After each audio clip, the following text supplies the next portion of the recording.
एक तरफ आप देख ही रहे हैं, जैसा मैंने कहा कि हालात किस तरीके के हैं।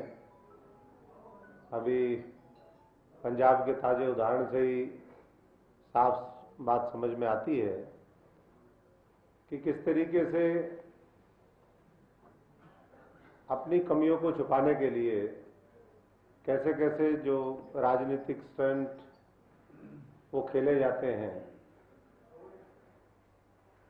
हम भी लंबे समय से देश की राजनीति में रहे, एसपीजी प्रोटेक्टिव्स के साथ हमने भी बहुत ट्रैवल किया, उनके प्रोग्राम भी आयोजित किए।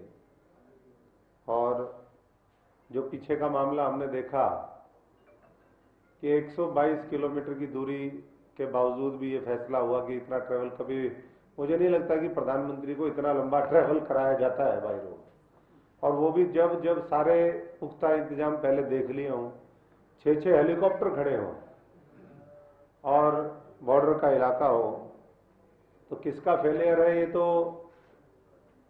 माननीय सुप्रीम कोर्ट में भी आज हियरिंग थी, वो भी फैसला करेगा।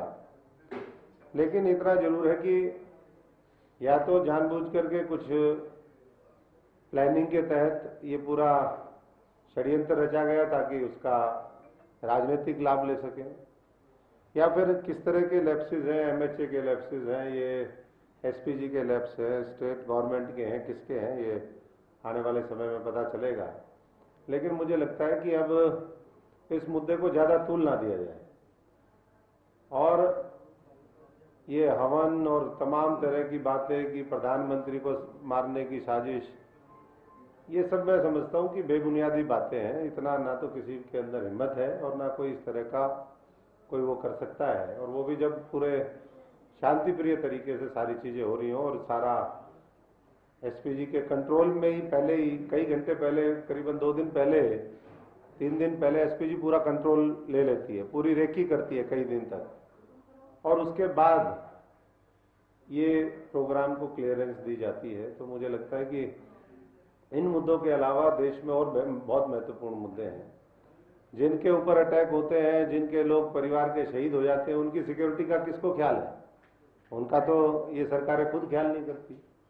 तो आज पूरे देश में जो एक बवंडर बनाने की कोशिश है, मुझे लगता है कि जांच हो, अच्छी बात है, लेकिन बहुत ज़्यादा उसको उस तरीके से मुद्दा ना बनाया जाए। बहुत तरह के काउंटर आर्ग्यूमेंट भी लोग कहते हैं कि पब्लिक आई नहीं इसलिए इस तरीके से ये किया जा रहा है, और अगर वीडियोस देखें, फोटोज देखें उस दिन की, तो कहीं ना कहीं वो भी सत्य लगता है। आज भी उसी चक्कर में वो जो राजनीतिक ड्रामा भारतीय जनता पार्टी खेल रही है, उसी चक्कर में हमारी भी 2 घंटे ये प्रेस को डिले करने का काम हुआ है। रहे कि किस तरीके से भ्रष्टाचार हरियाणा के अंदर हावी है। आज से 6 साल पहले जब विपक्ष में हम हुआ करते थे, मैं अध्यक्ष था, हमने इन बातों को लेकर के उस समय यात्राएं करी, यमुनानगर से पद यात्रा करी कि हरियाणा के अंदर जो माइनिंग है, चाहे वो रेते की माइनिंग हो, नदियों से पत्थर निकाल करके उसको बेचने का मामला हो, या फिर खानक, डाडम या महेंद्रगढ़ का हो मामला, ये इलीगल माइनिंग चल रही है। और पुराना आप उठा करके देखोगे, मैंने उस समय भी कहा था कि 3 लाख करोड़ का घोटाला कम से कम है। अब तो वो बढ़ गया होगा, और 2-3 साल उसके बाद और बीत गए हैं। तो कुछ लोगों ने उस समय कहा कि जी क्या सोने की खुदाई होती है क्या यहाँ? मुख्यमंत्री जी ने बुलवाया कुछ मंत्रियों से, और इतने का घोटाला नहीं। तो मैंने कहा बताइए कितने का घोटाला है? फिर उसके बाद जवाब नहीं आया। उस बात को फिर कैग ने भी उठाया, और अब वहां पर आप देख ही रहे हैं कि किस तरीके से 700, 700, 800, 800 फुट वहां पर सारे नॉर्म्स तोड़ करके, जो हमारा अरावली का इलाका है, पहाड़ी इलाका, वहां भी खुदाई हो रही है, और यहाँ भी यमुना के अंदर भी उसी तरीके से सारे इलीगल। पॉकलैंड उसमें नहीं चल सकती, पॉकलैंड चलाई जाती है रातों रात। और मैं तो एक दिन यमुनानगर के दौरे पे था, तो सुबह मैं सैर करने निकल गया। तो सैर करने जब मैं गया तो मैंने कहा चलो भाई ये माइनिंग जो होती है यहाँ देखें। पूरे जैसे अरावली के पहाड़ों ऐसे याद रेते के पहाड़ बना रखे हैं। मैंने पूछा किसके? बोले बीजेपी के फलाने नेता के हैं।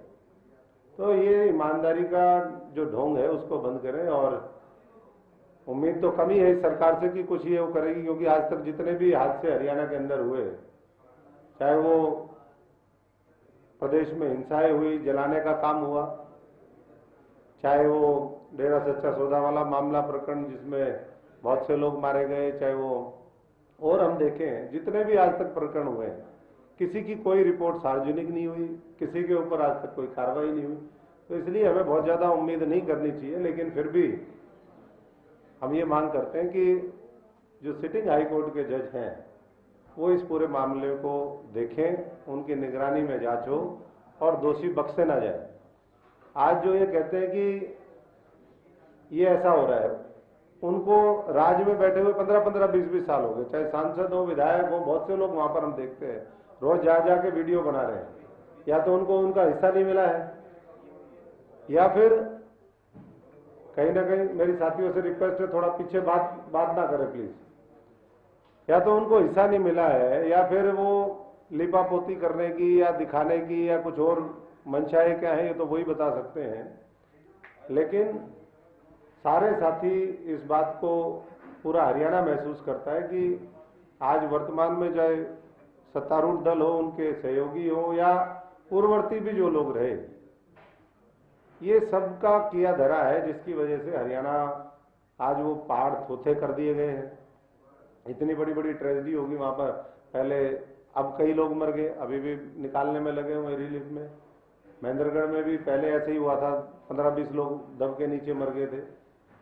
तो कब ये इस तरीके से जो प्राकृतिक संसाधन है हमारे स्टेट के, जो रिसोर्सेज हैं, कब इनका इस तरीके से गलत तरीके से दोहन बंद होगा।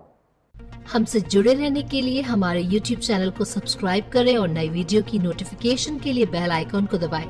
अगर आप ये वीडियो Facebook पर देख रहे हैं तो लाइक जरूर करें और ज्यादा से ज्यादा शेयर करें। धन्यवाद।